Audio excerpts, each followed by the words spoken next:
Hey everybody, how are you? Welcome to the Other People Show. I'm Brad Listy. I am in Los Angeles. It's good to be with you. Thank you for listening. I appreciate it, and I have a great episode for you today. Be sure to subscribe to the Other People podcast wherever you listen. You can also subscribe for free on YouTube. Today on the program, my guest is Dave Eggers, author of a new all-ages novel entitled The Eyes and the Impossible. I prefer to write in kind of a catapulting, breathless style. It makes me feel alive and me feel free, and it contrasts the fact that you are sitting for 8 hours at a stretch in this weirdly sedentary profession. So after writing this, I thought, well, why write any other way? You know, I struggle with it all the time because there are forms of storytelling where you do need a more sober, tonally neutral way of writing where you're getting out of the way of the story. Like writing nonfiction, usually I'm trying to just disappear as a narrator and let the story emerge. But as a writer, it's a lot less fun, you know? All right, that was Dave Eggers, best-selling author, publisher, founder of McSweeney's, co-founder of the literary nonprofit 826 Valencia. Dave Eggers has written a new all-ages novel. It is called The Eyes and the Impossible, available from McSweeney's in a deluxe, limited edition, wood-bound hardcover. I have a copy of this edition. It's really beautiful. The book is also available in a more traditional style hardcover from Knopf Books for young readers. The Eyes and the Impossible is the story of a dog named Johannes who lives in a park and who serves on behalf of the other animals as the eyes of the park, helping to keep track of what is going on, helping to maintain what is called in the world of this story the equilibrium. The Eyes and the Impossible is whimsical, fantastical, often very funny, moving. It's a beautifully written book that also features wonderful illustrations by Shawn Harris. I'm very happy to have had the chance to talk with Dave Eggers. This is his first time on the Other People Show. We had a great conversation. You don't want to miss it. That is coming up momentarily. For those of you who might be new to the program, the Other People Show happens weekly. It actually happens twice a week these days. I've been doing 2 episodes a week this year. The podcast features in-depth interviews with authors. I also now do what are called craftwork episodes on occasion, where I talk with a guest about a specific aspect of the craft of writing or the business of publishing. The podcast is available wherever podcasts are available. Apple Podcasts, Spotify, Stitcher, Overcast, you name it. Please subscribe. It's free. And the entire archive is free. There is no paywall on this show. There are more than 830 episodes available right now to you, free of charge. It's a listener-supported show. So if you like this program, if you have a good experience, if you listen regularly and feel like you get something from it, I hope you will consider supporting the work that I do for as little as $1 a month over at patreon.com/otherpplpod. That's Patreon, patreon.com/otherpplpod. Help me keep making this show week in and week out and delivering this content. You can get an Other People t-shirt if you want. It's getting ready to be summer up here in the Northern Hemisphere. So get an Other People t-shirt. They're great. They're soft. They fit well. They wash well. Just go to otherppl.com, scroll down, look for the t-shirt. You can't miss it. If you would like to receive my once-a-week email newsletter, it's free. You can sign up at otherppl.com or bradlisty.com. Please, if you have a couple of minutes, rate and review this podcast wherever you listen. It helps the cause greatly. It helps new listeners find the show. Rate it. If it's possible to write a quick review and help get the word out. You can watch the Other People podcast on YouTube. I should note that there is not video of this conversation with Dave Eggers. We could not get video, so you can listen to it on YouTube, but typically you can watch these conversations on the Other People YouTube channel. Just go over to YouTube, search for the show by name, Other PPL, and when you find the Other People YouTube channel, hit the subscribe button. It's free.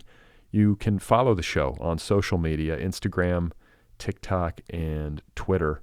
And if you have feedback for me and you want to let me know what you think, the email address for this program is letters@otherppl.com.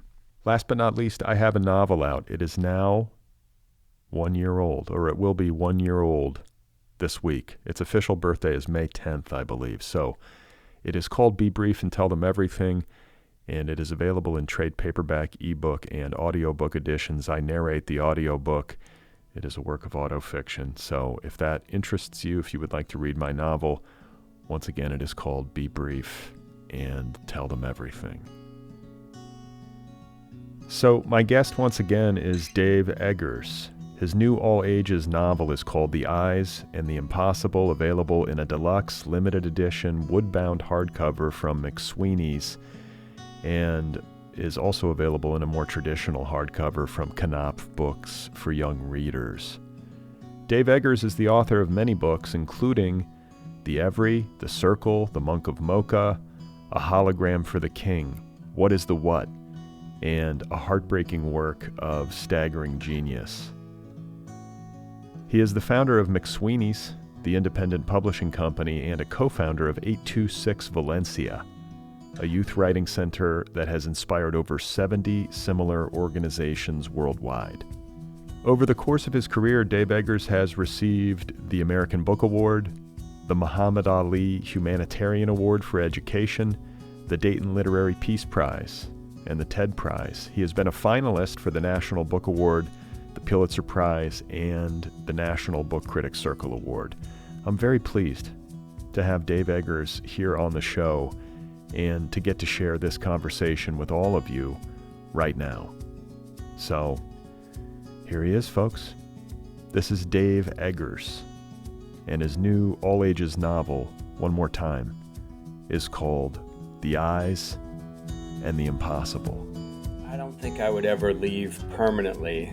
My family and I have done little sojourns elsewhere for 6 months at a time, maybe, just to kind of, one we did during the Trump years just to get out of the madness for a little bit. So we spent a semester in Spain, and another time we spent a semester in Buenos Aires, just because it was nothing to do with being tired of this place, but you travel the world and you wonder where else would you prefer to live, and there's no city really that I would prefer to live in, that I find sort of better in any particular way than San Francisco. The only place I think I would go is, very islandy kind of environment, like I'm not necessarily made for cities for the rest of my life. And so, but it is weird, the Bay Area, for all of its so-called problems, and so much of that is trumped up by certain media outlets that just focus on a few things, and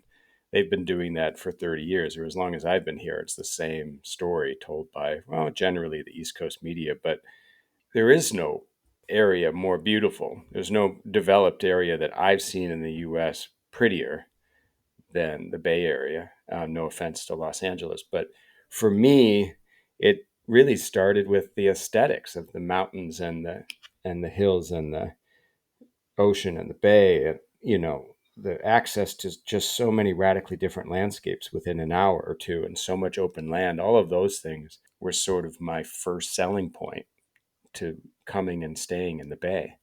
And then of course, my wife is from here, her family's here, so you just, our ties are very, very deep at this point. But I don't know, I think that I don't know how you feel about what's keeping you in LA, but I think that the headaches are one thing, but LA culturally, there's no more exciting place than the US, I don't think.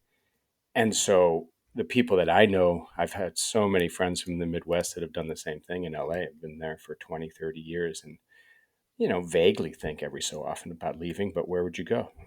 Right? Right. That's always the second part of the conversation is like, okay, should we leave? Well, then where should we go? And that part of it we can never figure out. And the upsides outweigh the downsides ultimately for me. Yeah. I mean, I don't know where, unless you're making some radical switch and, moving to Jakarta or moving to, Melbourne, or I don't know why I'm going to the Pacific Rim each time here, but or to an island somewhere that I think you are, and I feel like the West Coast is just where I need to be in the US. I think the only other US city I could really see myself in is Miami, just because it has a similar sort of geographical diversity that I love, and all over the water. Like, you, after a while, if you get used to just being around water all the time and spending a lot of time on the bay, you really can't live without it. So I spend a lot of time in Idaho, but I do miss the water. And so after a little bit in Idaho in the summers or the winters, I really have to get back to sort of to be close to an ocean. I don't feel quite right if I'm not. Wait, so what's in Idaho? My wife's family had, just like a ski condo there. So she went there growing up. And then we started spending some time there in the winter and then the summer. And we discovered, some of the towns an hour or two away from Ketchum, and made friends there, and got into fly fishing and got into hiking the sawtooths. And so I mean, gotten to know it really well and love it quite a lot. And mainly because it's almost empty. It's like the Switzerland of the US. Like 90% of it is national park, basically. And so it is a place where you can be alone on a mountain on any given day. And there's only so many places like that. But very strange to have gotten so familiar with Idaho. And in all that time, I've never seen a potato, never seen a potato farm, never seen any of these, I guess, the things that we grow up thinking or associating with the state. But it is a gorgeous place. And even though politically, some of the looniest stuff that has occurs in Idaho, and I do sympathize with my friends that are there and struggling with the lunatic abortion laws. Until then, it was quite a pleasant place to be. Well, the work that you do uh, in fiction in particular does have ties to the Bay Area and your experiences there. And that seems like a really natural creative choice, like a natural thing to happen, considering you've spent most of your life in that area and have proximity to Silicon Valley and people who work in Silicon Valley and technology. And what I was thinking as I was reading The Eyes and the Impossible is about the trajectory that you're on, at least in recent years, writing The Circle, The Every. I know you've done some journalism work covering Trump and have been to many Trump rallies. I know that you went to Ukraine and reported from Kyiv not too long ago. And so the common denominator here is that there's something dystopian and dark about a lot of this stuff. And the idea that you would then pivot to writing an all ages book with a canine protagonist makes a certain emotional sense to me. You know, those there's always been kind of a toggling between those two worlds. Like, trained as a journalist, and so I feel like a responsibility to, even just for my personal edification, to figure out what the hell is going on. When Trump was running in 2016, I just couldn't believe that this national joke that we had made fun of for 30 years, and even, the New York papers had lampooned for his entire career, and that no serious human took seriously, was actually gaining a following. And so I went up to Sacramento and went to a rally there and spent the day with people, and very normal people. It totally awakened me to just how casual most of his fans are. They go and they want to see the guy from TV. And what was interesting is that, we waited in line all day in 90-degree heat. I got to know a lot of people. They were more diverse than you'd think, more rational than you think, and definitely less informed and less sort of politically savvy, I guess. They didn't care that much about all of the bad press. They didn't know his policies very well. It was really just the guy from TV was coming to town. And I just wanted to, I would always come back thinking, like, oh, this is not a bunch of, frothing lunatics raising their right arms in salute to a proto Hitlerian kind of autocrat. They're really just there to hear some jokes from the guy on TV. And I'm not saying that that's everybody, but I will say that the crowds, I went to 7 different rallies, including the one in Kenosha on election night, and the crowds are so passive, and they bring their kids and they have coolers and they walk around the grounds beforehand while Celine Dion is playing very loudly. They are, I don't know, it's not so different for the most part from going to like a county fair. And when he starts getting into the real hateful rhetoric, which he does every so often, I have always found people to start tuning out rather than cheering crazily, except for the lock her up part. But everything else, he always continues far longer than people want to be there. He's always talking when people are leaving. And the people that I've interviewed are invariably a lot more sort of malleable, closer to rational than you think that they're going to be. Well, that's good to hear. I Yeah. mean, at least that there's some hope, like you said, that they can be led and misled. So Trump may have misled them. Hopefully, somebody can lead them back towards a more rational.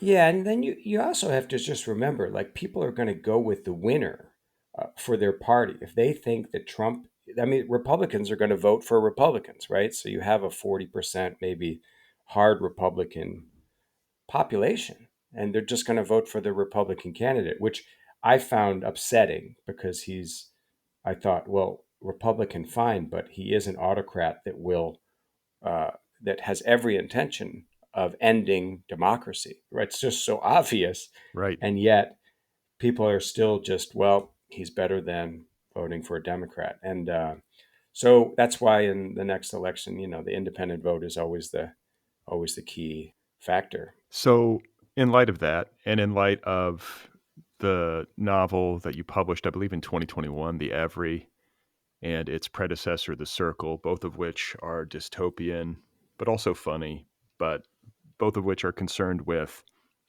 some of the more unsavory aspects of the tech economy that we live in. Uh, I can't help but note that with this book, you're writing for all ages. There's essentially zero technology in it. It's an totally apolitical book. There's no politics in it.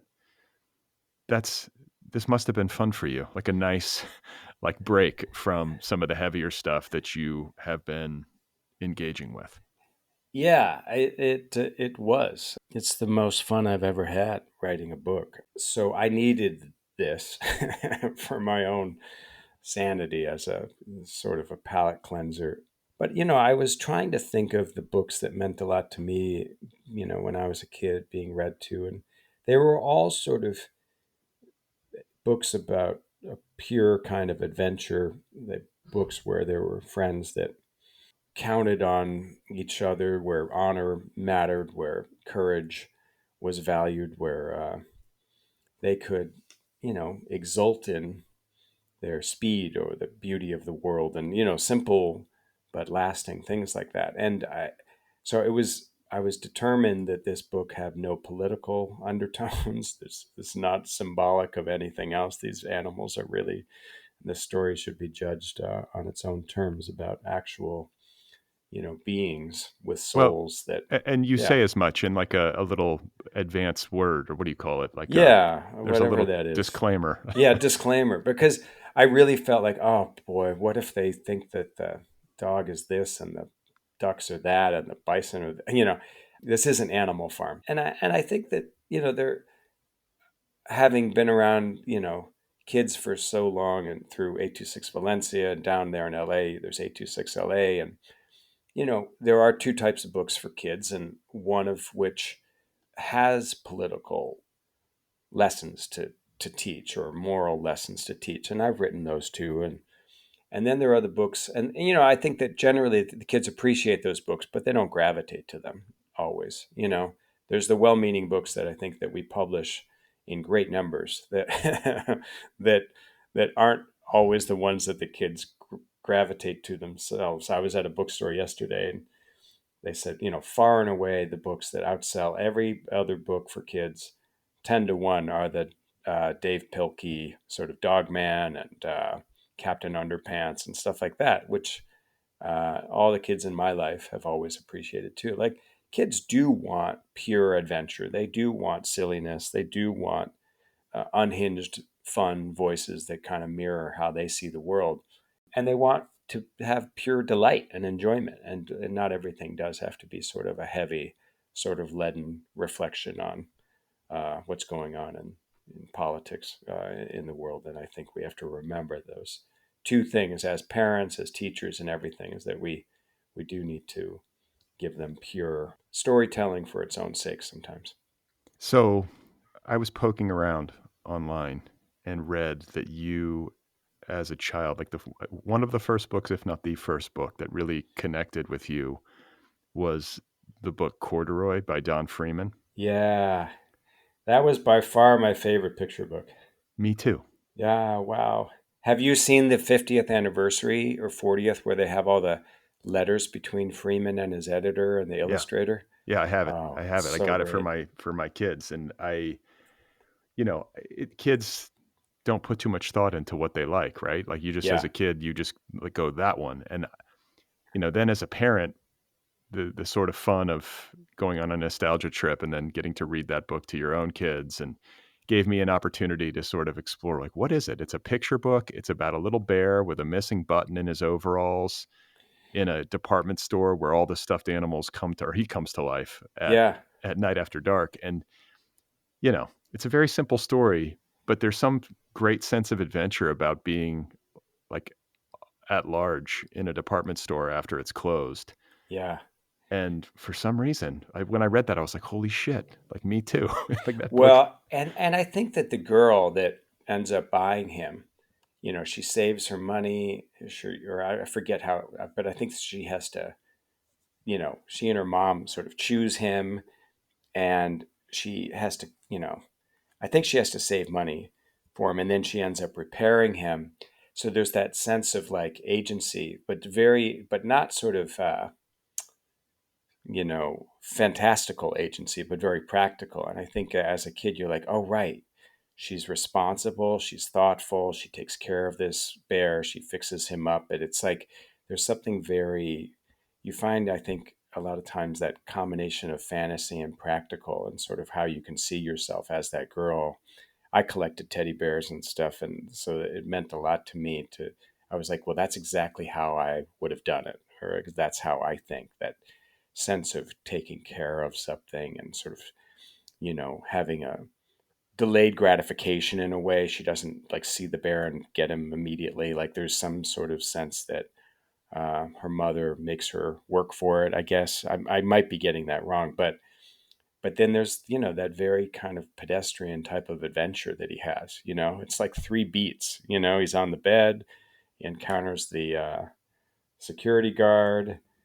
2 other things happen, and then it ends. And so I don't know why that book had that kind of pull on me, but I think between the simple story, the very beautiful drawings, and somehow I always saw myself very parallel to the girl, the character. I sort of was like, yep, that's how I would have done it. And I think that it's just like, you only see that a few times. I can only remember a few books that sort of struck me the same way. But that was number one for sure, the one that I read most often. Yeah, that's wild. There's an elegance to storytelling, like in a picture book in particular, with like so few pages, so few words, and yet there's a full narrative there, and there's all this sort of subsurface complexity. And It's so hard. It's just like a perfect poem is a right. perfect picture book. And Freeman was amazing at it. But I think that there are so many great authors out there now. I mean, we've had like a 25-year renaissance where there's more really good authors working in that sphere than ever before. And there's a lot of great publishers really putting care into the craft of the book. And I think that when we might be the same age, I don't know, but I grew up in the 70s and 80s, and there might be back then a couple thousand titles for kids, period, available. And now there's like 30,000 a year or some crazy number. It's like exploded, a lot of it after Harry Potter. But we've been lucky because there's so many great prose writers working in picture books and chapter books and middle grade, but all of these different categories that I don't necessarily believe in, but I do think that I love a lot of these contemporary writers. And what's weird is that I went back, I read the you go back and you read the classics when you have kids. You try to read Wizard of Oz. You try to read. We tried to read the Swiss Family Robinson recently, which is just almost unreadable. And you realize that so many books, the styles were so discursive and dense and kind of misshapen in a way. Like the Swiss Family Robinson, there'll just be 10 pages about how to tie a knot, or like how to fix a boat made of cypress or something. It's so technical. And you realize that these were not just books with plots back then, but they were, and Jules Verne's books were sometimes like this, they were explaining new science to the reader at the same time. And they felt like they had a responsibility to do that in the middle of the stories. But, these days, between Jason Reynolds and Kwame Alexander and Catherine Applegate and, you know, K.D. Camillo and, so many writers that, and I think Judy Blume is being rediscovered now or reread again. And you're realizing like, oh, these are very cleanly written, beautifully written, books that have a mastery of pace and storytelling. And that sometimes we yearn for that, even as adult readers, like give me a well told story with the clarity of and sort of, I guess, economy of poetry. And that's what I think that books for young people can do at their best. So I want to talk with you briefly about categories. I know this is like one of those things that becomes annoying, but this book, The Eyes and the Impossible, is I guess you call it an all ages book. It's not just for young readers, and readers of any age can enjoy it. And I'm wondering about the creative part of it as well, like switching gears from writing, say, like a novel, an adult literary fiction um, book that deals with like a tech dystopia, and then shifting to an all ages book where you are voicing a canine protagonist. Like what is that like? And like were there certain things you had to do, or were there struggles that you had to find your way into it in a way that felt authentic? Well, I'm sure you go through this yourself, like you might have a story in mind, but you haven't figured out the voice of that story. And sometimes it's a matter of structure first too. I don't typically outline, but I do feel totally leaden and stuck until I find the voice. But in this case, like sometimes the voice is so, I mean, I wanted this to sound like, you know, the narrative and the voice and everything was sort of catapulting downhill in a very sort of stream of consciousness, breathless sort of way. And I kind of wrote it the exact way it came out with more sort of joy and with less resistance than anything else I've written, and I just allowed myself to, uh, you know, not self censor, to allow the weird hairpin turns of his mind, the strange observations, the errors in judge or sort of how he sees the numerical side of the world.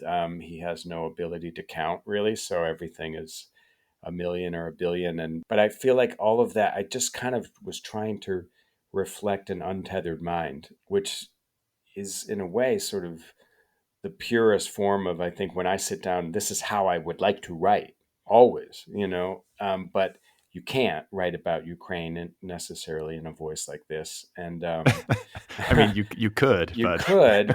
I mean, I wrote about Ukraine and ended up in the Believer, the longer piece. It's like 12,000 words. Of course, it's so hard to find a home for something that long. But that the way I wrote that was not was a cousin to the narrator in uh, Eyes, because again, I prefer to write in kind of a catapulting, breathless style. It makes me feel alive and me feel free, and and it contrasts the fact that you are sitting for 8 hours at a stretch in this weirdly sedentary profession, you know.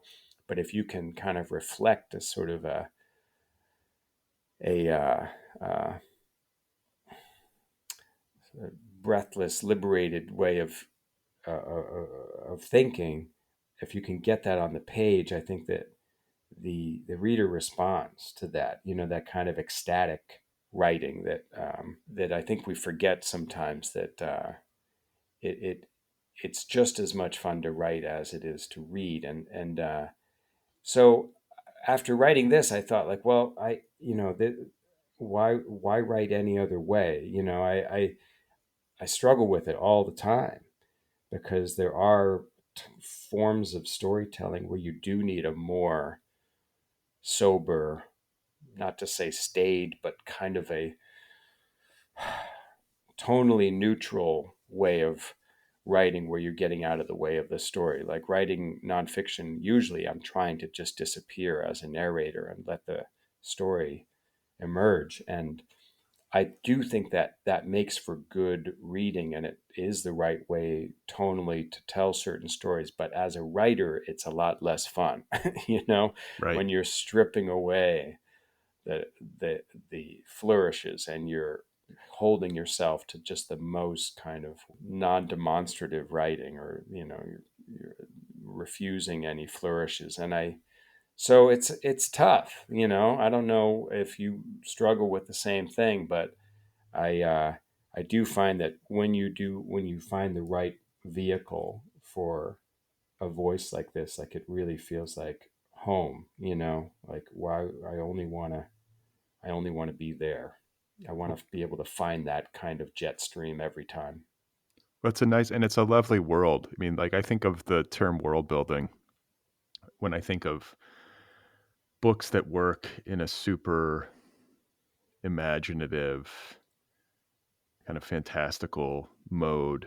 This setting has been compared a lot in reviews, as I'm sure you've seen, to Golden Gate Park. I know it is not Golden Gate Park, but it is Golden Gate Park esque. Yeah, it's based there. I mean, Yeah, based on the park, and then it departs. I mean, if you haven't been there and you don't know the bay, nobody would guess, you know. But if you've been there, you're going to be like, well, wait a minute, I know that duck pond, and I know that. But yeah, I didn't want anyone to hold it to it. I did run into like a friend who was like, well, wait a minute, that's the DeYoung Museum, and that's that. You know, he was doing this one-to-one comparison, and that's the kind of thing that that disclaimer is trying to guard against. Like, it is, you kick yourself when you lead people into like one assumption, and then you're trying to, you know, crack, then break that thread, I guess. Like,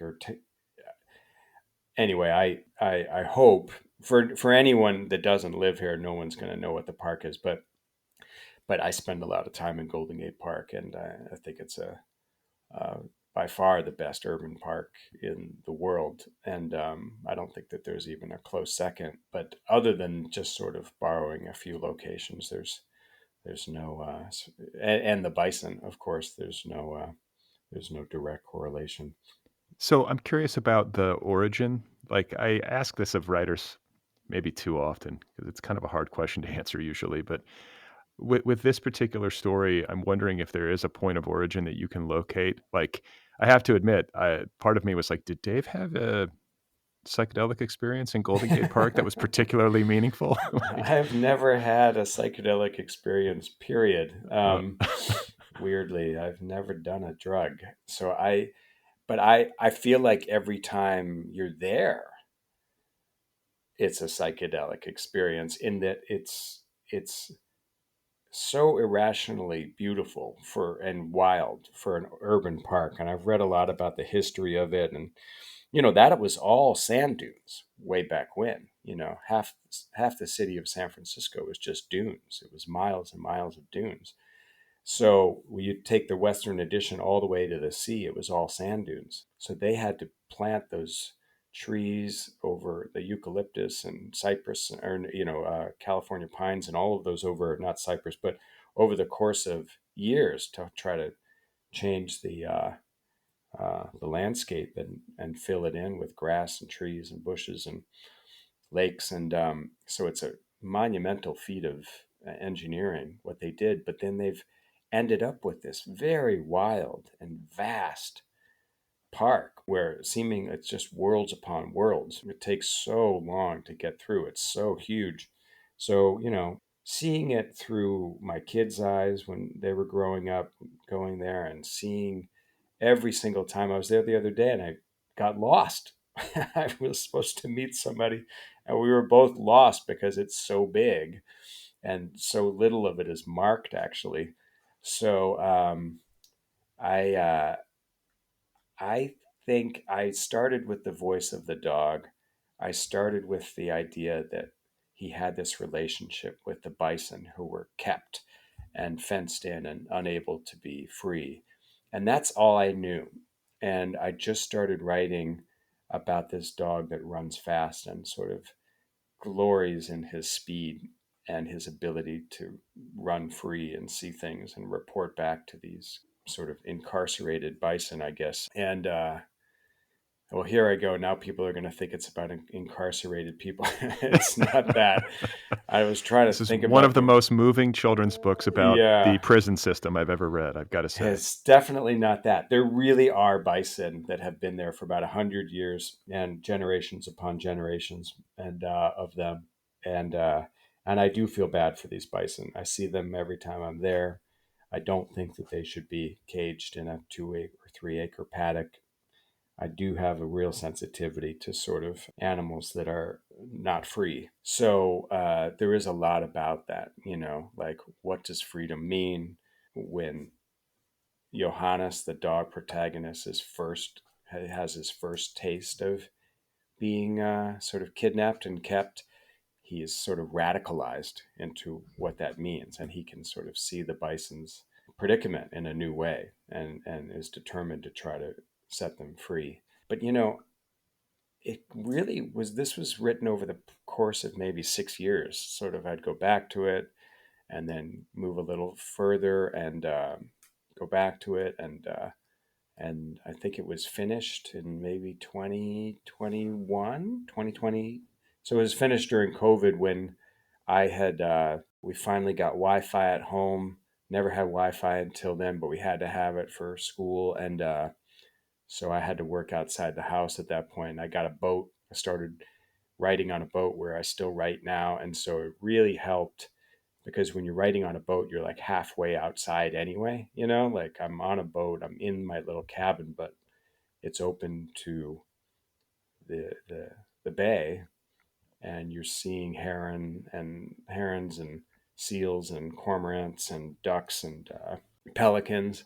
And so these were sort of my neighbors when I was finishing it, and that helped enormously because seeing the sea lions, weirdly, sea lions of the bay really helped me kind of finish and zero in on the consciousness of this dog because they are very similar species. Dog, their sea lions are called sea dogs, and they're so similar in that they're so thoughtful, so soulful, but also constantly exulting in their speed and freedom. They got nothing to do. Seals have no work to do, no job. They the task of eating might take them an hour a day, and otherwise they are free. And so when you see them in the bay and they just sort of investigate what you're doing, you go kayak, they want to see what you're up to.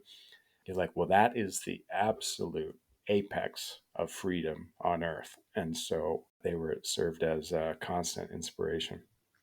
Yeah, there's something interesting about like creative choices that you made, they seem logical with the benefit of hindsight, but I'm sure it was part of the process for you in getting this thing worked out, is that, the animals in your story have a very sophisticated like vocabulary, and yet each of them, there are certain personality traits that are consistent with their species, which I was like, oh yeah, that's the right choice.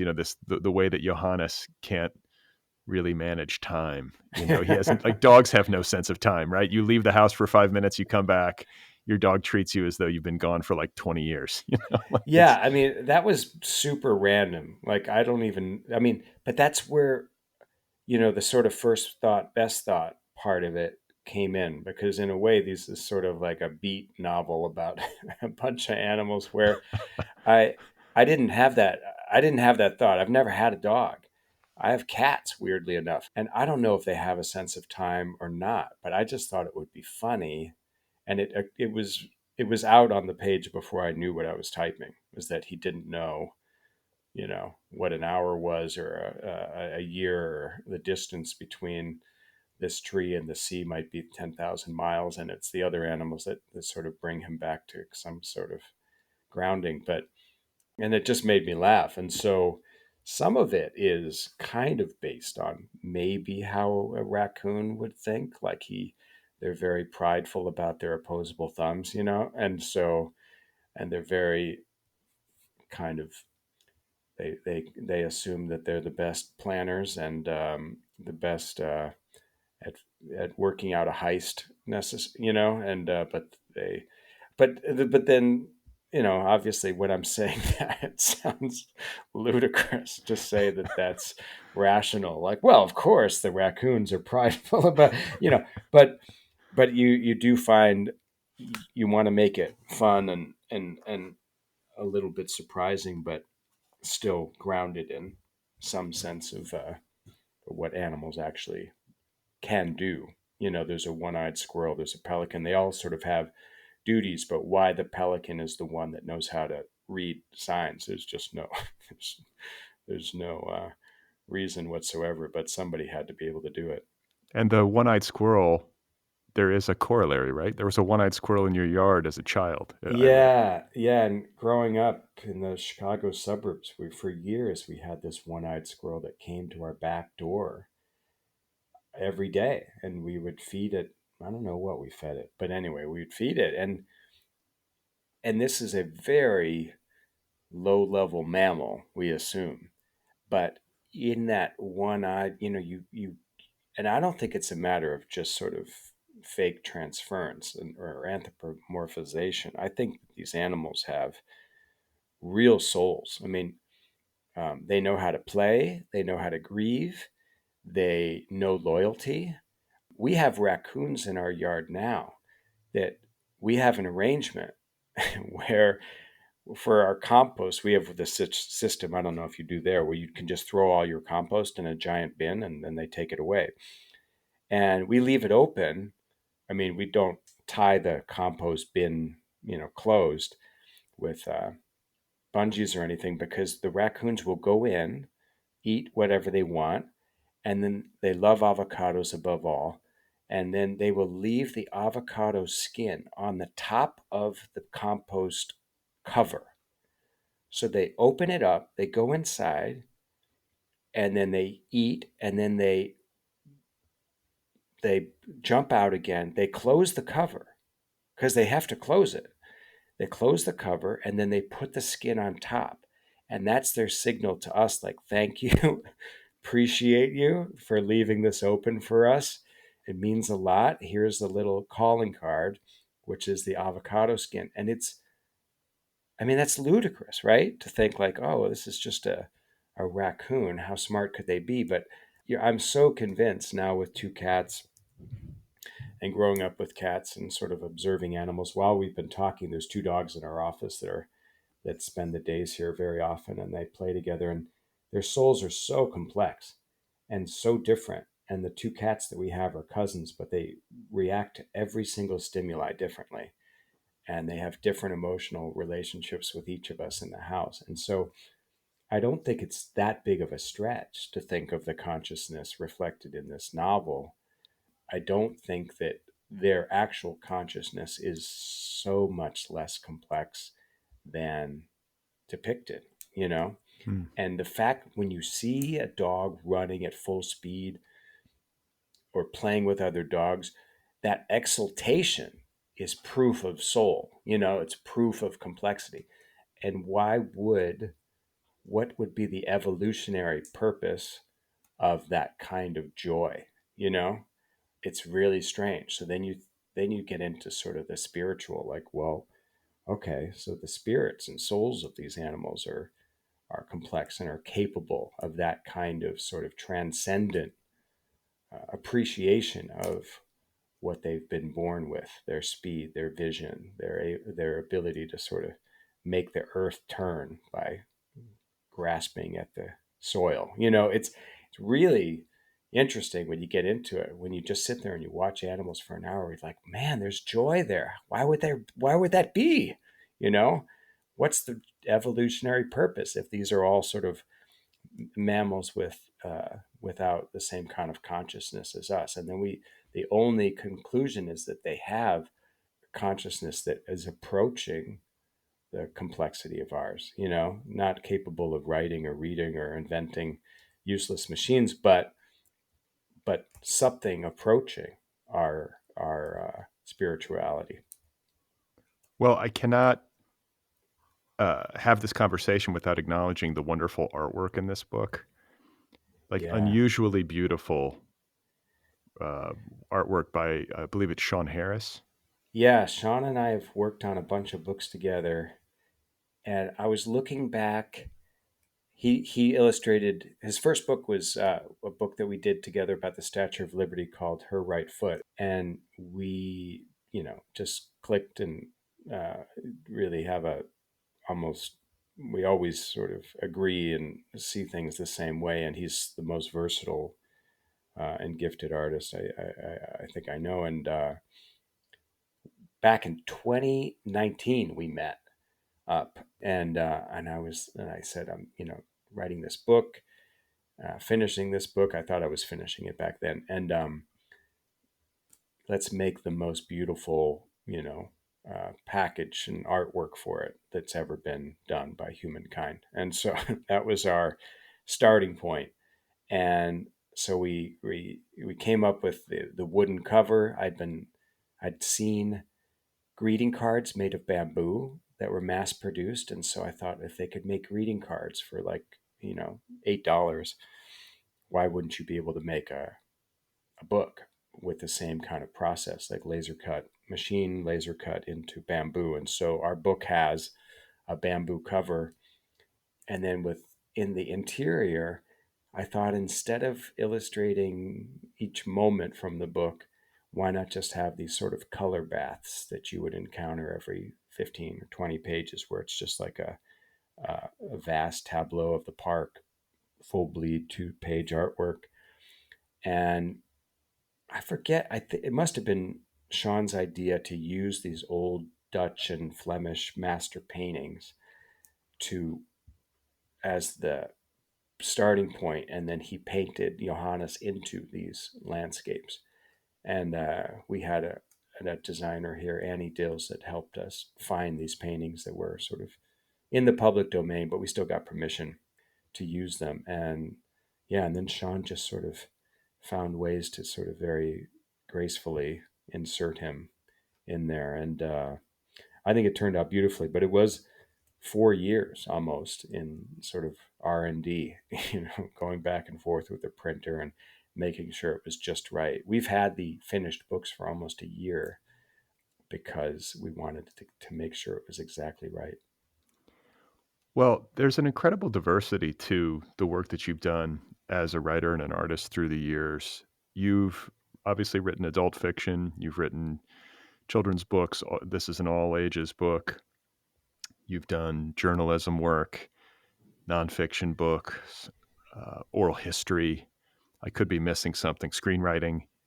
Did I already say that? And I'm curious to know about that part of it for you? Because I think there is a school of thought that might posit that one should focus on something and just lock in and do that thing over and over again, which is what a lot of writers do. They write literary fiction, they're novelists, that's it. They don't even write story collections. They just do novels. Right. But you have a more diversified output, and I'm wondering how you experience that. If you feel like you must feel like it gives you something rather than take something away. But I think there might be people out there who are like, is this a wise path? Is it distracting at times? Do you find yourself starting things and not finishing things? Do you ever feel like you've lost the thread and you're kind of overextended? Well, I think that you're talking about freedom, right? And this is the major theme of this book, is that if you are beholden as an artist to some perception of, well, what's the right way to go through a short life in a universe without, perhaps without meaning, and if you're going to say, well, the right way is to write variations on the same novel every 4 years until I'm dead. It's a very, very sad way to go through life. I think that we, and if that is someone's way, and they want to do it that way, and I do know artists that are very methodical, and that they're very happy with that, with their method, with it being every once a decade, you put out a work of art, whether it's a book or a opera or something. And so I always just think, if that is your way, and if that is the way that you feel most happy and, to use a terrible word, fulfilled, then great.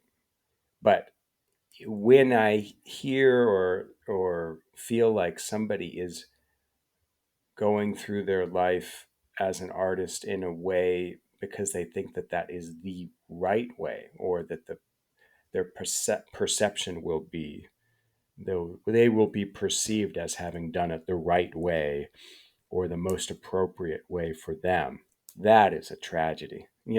Like to be given the gift of writing or creating for a living, and then to cage yourself in, within the boundaries of what's deemed acceptable, is just the worst tragedy of all. I think that I feel every day so lucky to be able to do this, to be able to get up in the morning and create stuff, and think about wooden covers for a book about a dog in a park. And I mean, it's just ludicrous luck, and I think that the best way to kind of honor that luck is to do anything you want to do. And if it ends up being not a total success on whatever level however you judge it, then that's fine. But in a short life, and I'm exquisitely aware of how short life can be, I want to do anything I want to do. So if tomorrow somebody pulled up in front of the office here at 849 Valencia and said, hey, do you want to go on a cross country trip in a car shaped like a banana? And we're going to visit all of the national parks that have waterfalls, and we're going to adopt a bobcat and name him Steve. And I'm just going on and on. Like, if I felt like doing that day, then certainly I would. That's such a weird example. I don't know why I was thinking about that.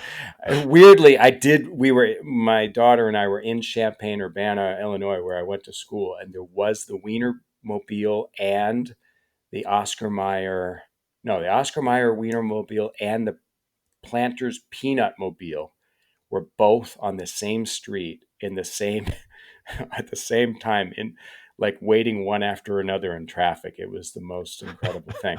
So it's on my mind. But I guess like I do know what you're saying. And I think when I was a very young writer in my 20s, I did sometimes look at older artists that I knew and say, well, I love your prose. Why are you writing screenplays? I don't think that that's cool. And but I think that generally that is the mindset of sort of you know a very early 20s sort of both.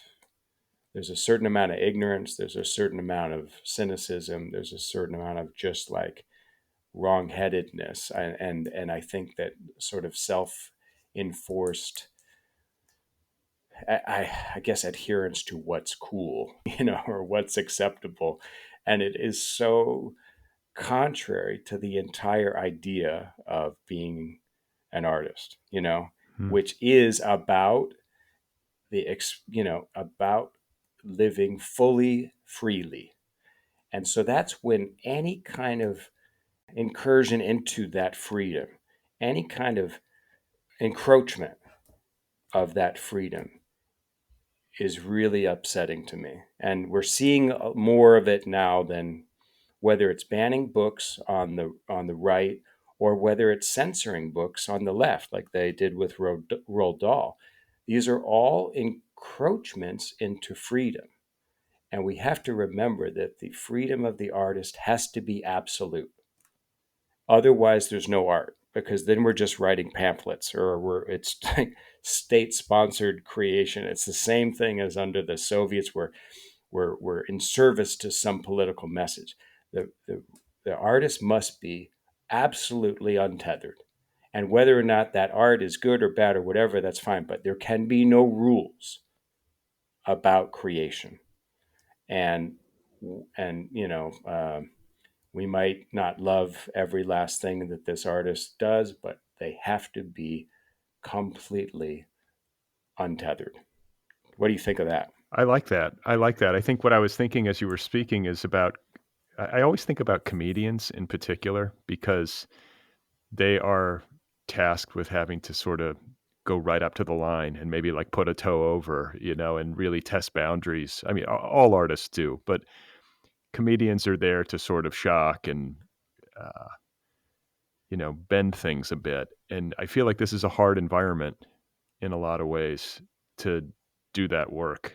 Well, yeah, we've forgotten that art has to be apart from political agendas. Period. And I'm a political person. Like I want certain laws repealed and other laws passed, and I feel like, and I'm a progressive. I'm a San Francisco liberal, but at the same time, I want all artists to be completely untethered and be able to say anything they want to say.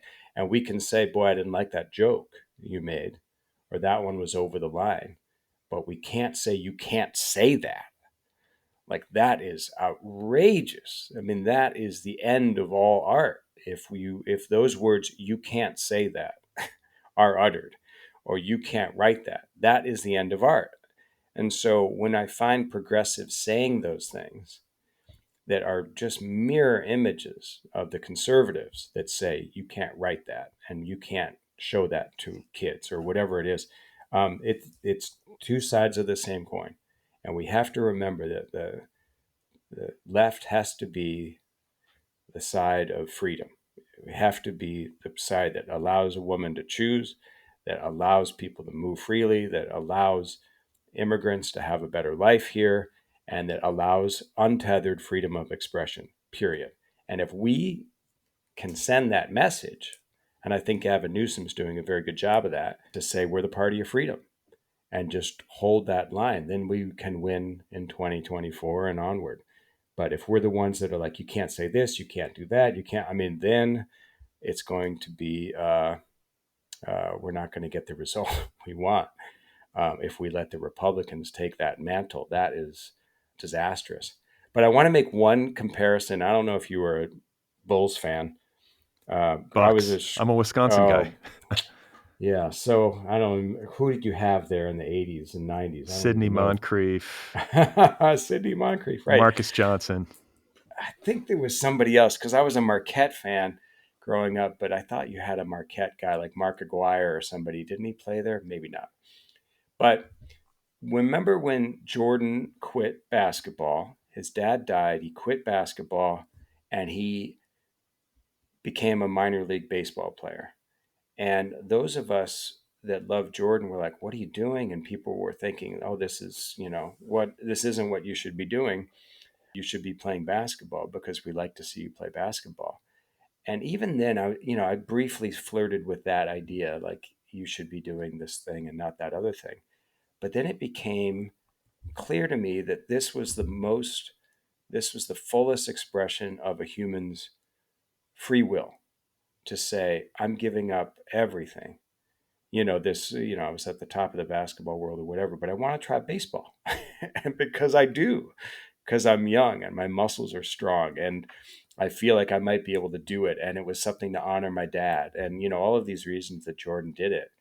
And it made me then, in hindsight, just respect him 1,000 times more for asserting his freedom as a human in a short life on a meaningless planet to sort of do exactly what he wanted to do.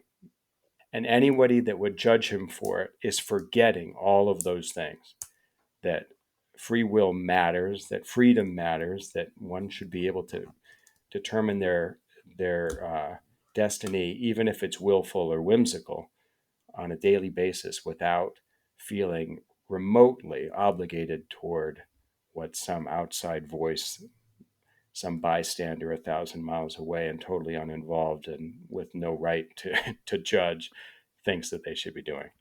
So that's always my comparison. If Jordan can ride the bus, if Jordan can be a minor league baseball player, then we should all feel free to experiment in any way we want, when we want, knowing how fleeting this life is. Well, on a related note, I mean, something you said earlier about honoring the good fortune of being able to create by insisting on this freedom and acting on this freedom creatively and following your whims and experimenting and really living freely in that way. That strikes me as a really wise response to your set of circumstances or the set of circumstances of anybody on this earth who gets to be creative on a regular basis. And on a related note, I think you're also very industrious and prolific, at least compared to most writers I know. And I think like this too, is a response to good fortune and honoring that good fortune. And I know there are probably listeners who are wondering how you do it all. You like we've been talking about, you write in all these different genres. You are running 826, McSweeney's. Well, I'll stop you there. I definitely don't run 826. The gift is, we started it, Nineveh Caligari and I, and another friend, Barb Bershi. Um, and then after a while, right now, 826 Valencia up here, I'm across the street from it, is run by an incredible person named Bita Nazarian. She's the executive director, and she has a staff of 30 odd people, and they don't need my help.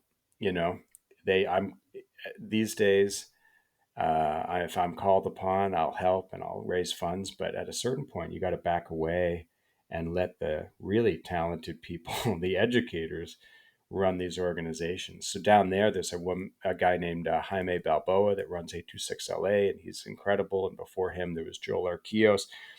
And I don't have to do much on the day-to-day basis. And I freely admit that I want to get out of the way. I like to, get these things off the ground and help when I can. But the day-to-day, boy, the staffs of these organizations are so gifted and so good at their work. So I weirdly, I'm free to spend a day, writing or trying to write for 8 hours straight on my boat and maybe getting half an hour's productivity out of it. I mean, that's my ratio. It's like 40 minutes for every 8 hours in the writing position, but it does add up. And I don't have to, you know, so many of my friends have to teach at universities, and that's a lot of responsibility. And at this point, I get to sort of just write, and maybe it'll change, but for the moment, that's what I get to do. And So that's a lot of time. And, you know, even 500 words a day or something, that, it adds up. So, I mean, because you feel lucky to be able to do it, you should do it.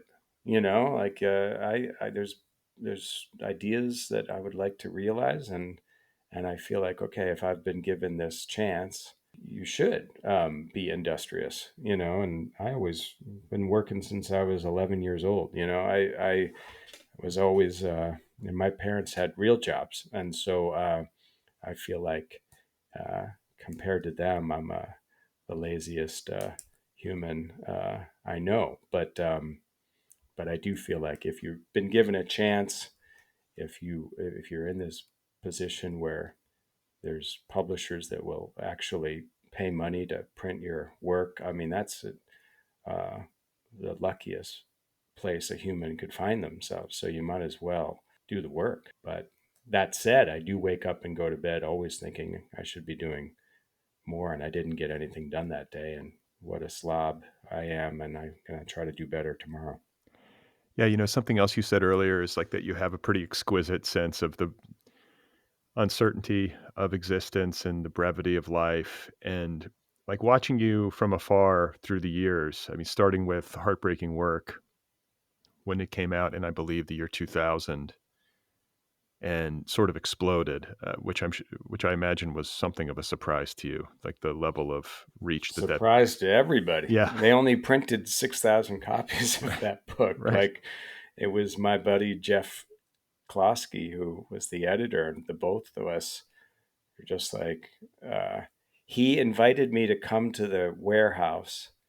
I forget, somewhere in the tri-state area, maybe New Jersey, because there were no orders for the book. Nobody wanted it. And so we were going to sign. He said, "Will you go to the warehouse and sign all of the books so that they might order a few more?" Because so the two of us were just went into it feeling like, okay, that was a failed experiment, and so what? So we were both very shocked when people took to it. It was a shock to everybody, and I think it was about a month or 5 weeks when there were no books, because everybody had been caught a little bit flat-footed. Do you know why that book took off? Was there something that happened, or was it simply word of mouth, reader to reader? Well, I thought it was more of an experimental book for a small readership. We had this magazine, Might magazine, and then I was doing McSweeney's, and both of those had very small audiences. So I was just used to a very small, audience of people pretty much like me, same age and vaguely background. And I thought, okay, well, this is a book for them. And how many of those people are there out there? There's not too many. And but I think that the shock to both of us was that it was the first event I did, seeing a bunch of older readers, people with white hair in the audience, grandparents, people of all kinds of ages and backgrounds. That was totally unexpected, and I guess it had transcended you know the sort of the expected demographic, and it was hitting people on a lot of different levels. People who had lost loved ones, people that had had unusual family situations, people I don't know. It struck everybody on many. There were so many other unexpected entry points, I guess, to the book. So it took me a long, long time to try to figure out what what had happened and what they were getting out of it, and why such an incredibly specific book, because it really was not written for a general audience. I mean, it's very obvious when you read it. It's so idiosyncratic and strange. But the personal is universal, I think. Well, there you have it. I mean, and since then, because I've advised so many friends and relatives and strangers about memoir writing like that, as that's an old chestnut, but it's very true. Like you do have to dig deep. I was just in Champaign Urbana talking to some I was talking to a young man actually in a creative writing class who just lost his mom, and he was really in the same situation that I was as an undergrad. And talking to him about, leaving every bit of passion and pain and rawness on the page if he can stand it, because that's what's going to resonate with people. Not the, you know, don't sand all that down and don't feel like it's too much or too raw or too, all of those, when you really lay it all out and, and leave the bloodstains on the page and tell the most unvarnished truths, if you can stand it, those are the things that your readers are going to say, finally somebody said it. That's how I feel, and I can't believe you said it. You had the courage to say it. So this young man, who I could tell was really going through it still, and a lot of what he was writing, I'm sure, is just pure catharsis right now and trying to work his way out. But it can be so therapeutic and cathartic. And then every so often you make something that's coherent. A lot of times you don't. Sometimes you write your own story and it doesn't make any sense to anybody else, but it was good to do it, you know? And then there are those times when every so often your unvarnished truth connects with other people. And that's just pure chance, I think. Well, I have to acknowledge like the public side of the success of that book, and I think especially I mean, you're a public figure and have been since then, but I think in that early wave of success where that book was really finding a readership and suddenly put you out there, and people, because it was a memoir, because it is a memoir and has so much personal stuff in it, I think people, what do they call it now? A parasocial relationship, where people, Oh, I don't even know that word. What does that it's mean? like where people feel like people have a parasocial relationship with entertainers and media figures who create, Oh, because they okay. are like, people have a parasocial relationship with me as an example, because I'm in their ears a lot if they listen to my Right. show. But I am, like, as an observer, I admire the way that at least I've seen you respond to all that in a general sense. And this is I'm just gonna kind of give you my take, and then you can feel free to disagree with me. But it seemed to me like you kind of got hit with literary celebrity, to whatever level one can have that in the United States of America in the 21st century. And there was a lot of activity, a lot of celebration, a lot of then like opinionating, and people, maybe there was some minor backlash. I think these things have to be, like, there needs to be some perspective, because again, this is literary culture. It's not like everybody in America was pounding the kitchen table about this. But I I've noticed that for the most part, you've just put your head down and just done the work. Like Well, I mean, I was advising somebody yesterday about this. Well, that's exactly the phrase that I say, that I give to people. I mean, I've never been on social media, and I haven't. I don't. I don't. I mean, we'll do this podcast. I'm not going to listen to this podcast. Like I don't read. I don't look at anything about me, because there's infinitely more interesting topics out there than reading about oneself. And so, yeah, I think that that's always the key. I was talking to, we're going, I'm a basketball fan, obviously, and I've seen a big change. And the people that I know that are in front offices and stuff, and I have some friends that are, involved in, and actually, Jordan was talking about this too. The difference now, where you have these athletes that are at the top of their craft, are financially set for life, have, adulation of all of these fans like myself, and yet are deeply unhappy. And it's because they're on their phones at halftime, seeing what people think about what they did in the first half. They're drinking from the fire hose all day, and reading the thoughts of some of the strangest humans on the planet, acting with their, at their worst selves, saying things anonymously to, and it's just such a strange concept to try to do that. It's like, going into the the darkest part of strangers' consciousness and saying, "What do you think? Tell me what you think of me," when you're sitting anonymously typing bile at a computer. It just doesn't make any sense to listen to these things and to open yourself to it, because it's not anyone's best self.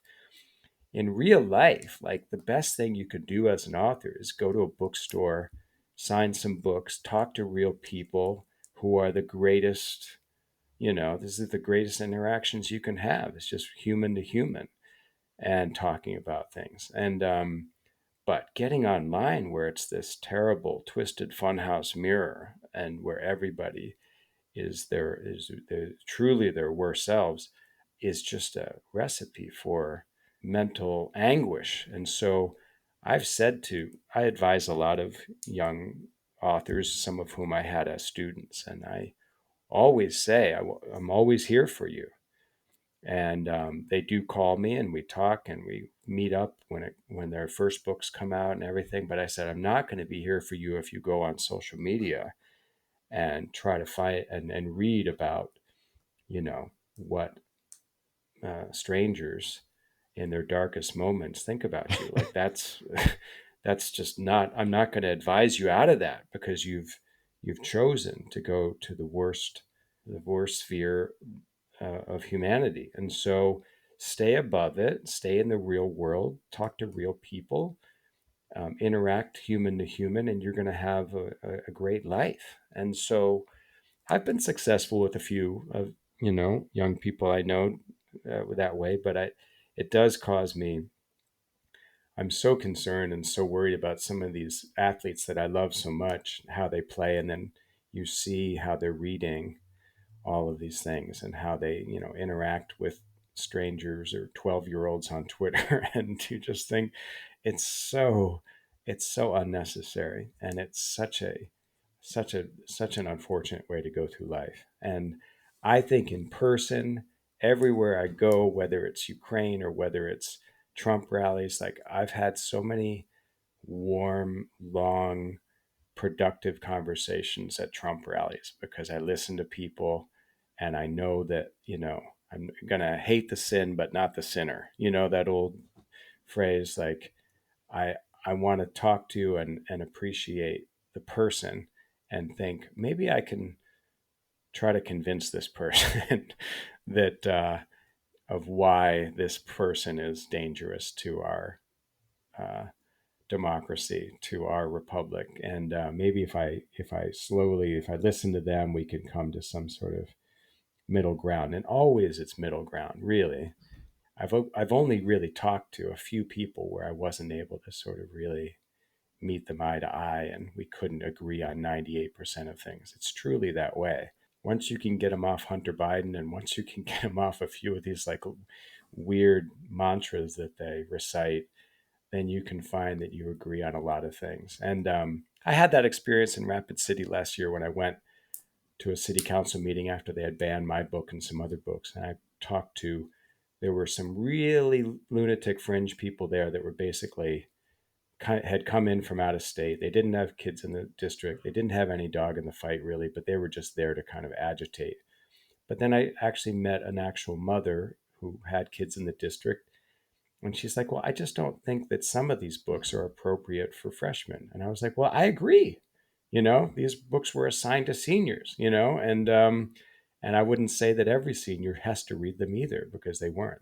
They're optional. But that's just to say that she and I found that we agreed on everything, but she hadn't understood the terms of the debate. She hadn't understood, what was actually being proposed, because she'd been listening to the shrill voices on the far right. And so I think always in real life, people are so good, I mean, 99.9% of the time.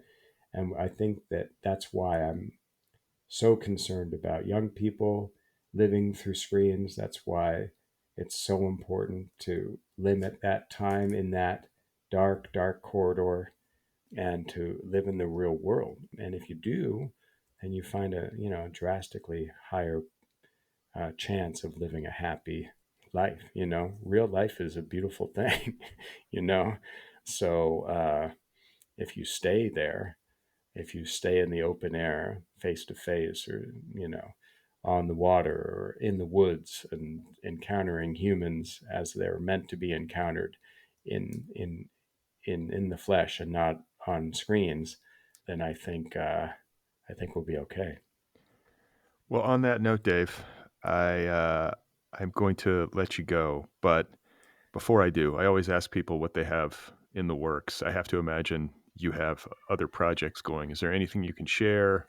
Stuff in the pipeline that might be. There's a story that'll be out in one story, Hannah Tinty's magazine, I think in about a month and a half, and it's about talk about a departure. It's about a graphic designer that does wedding and event invitations, and one day her uncle says to her, like, well, why don't you just print an extra one of those and go, to a given, fundraiser or fancy fundraiser somewhere. And so the two of them begin doing that, she reluctantly, but he gleefully. And so it's a very kind of, lighthearted story about welcoming, about belonging, and also about sort of coming out of our COVID isolation and sort of rejoining the world again. Okay. And then any books or movie projects? Books, down the road, and movie projects, no, not really. I, I'm part of the WGA, so technically I'm on strike because the health insurance is so good, and so we've always been part of the WGA, my wife and I. So can't be doing anything anyway until we get all this straight. And I think it's a very just strike. It's definitely necessary, and we wholly support that union that's been very good to us. So nothing along those lines, but sort of. And then the last thing is we're working on teacher salaries. Like the teacher salary project has finally gotten some legislation cooking with the help of Frederica Wilson, where it would set a federal minimum of $60,000 for all teachers in the U.S., which I think might come to fruition. It's at least got more chance now than it has in a lot of years. So that's something I hope people look out for. Wonderful. Well, I'm so pleased to have you on the show and to get the chance to talk with you. I really appreciate the time. Congratulations on The Eyes and The Impossible, and I hope we get to talk again sometime down the road.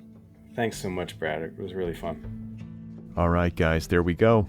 There he is. That was Dave Eggers. His new novel for all ages is called The Eyes and the Impossible, available now in a limited edition deluxe woodbound hardcover from McSweeney's and in a traditional hardcover from Knopf Books for young readers. You can find Dave on the internet at daveeggers.net. He does not, as we discussed, have any social media presence. One more time, the book is called The Eyes and the Impossible, available now. Go get your copy right away. The Other People podcast is offered freely. There is no paywall. If you enjoyed your experience, I hope you will consider supporting this podcast. You can do so for as little as $1 a month over at patreon.com/otherpplpod. That's Patreon, patreon.com/otherpplpod. If you want to get an Other People t-shirt, you can do so at the show's official website, otherppl.com. If you would like to sign up for my free once-a-week email newsletter, sign up at bradlisty.com or otherppl.com. If you have a couple of minutes and you would be so kind, I would appreciate it if you would rate and review this podcast wherever you listen. You can watch the show on YouTube. You can follow it on social media, Instagram, TikTok, and Twitter. If you have feedback for me, the email address is letters@otherppl.com.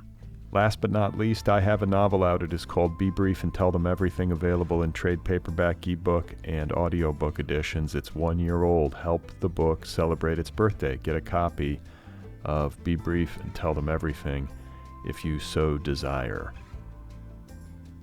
Coming up next on The Other People Show, I will be talking with Isabella Hamad.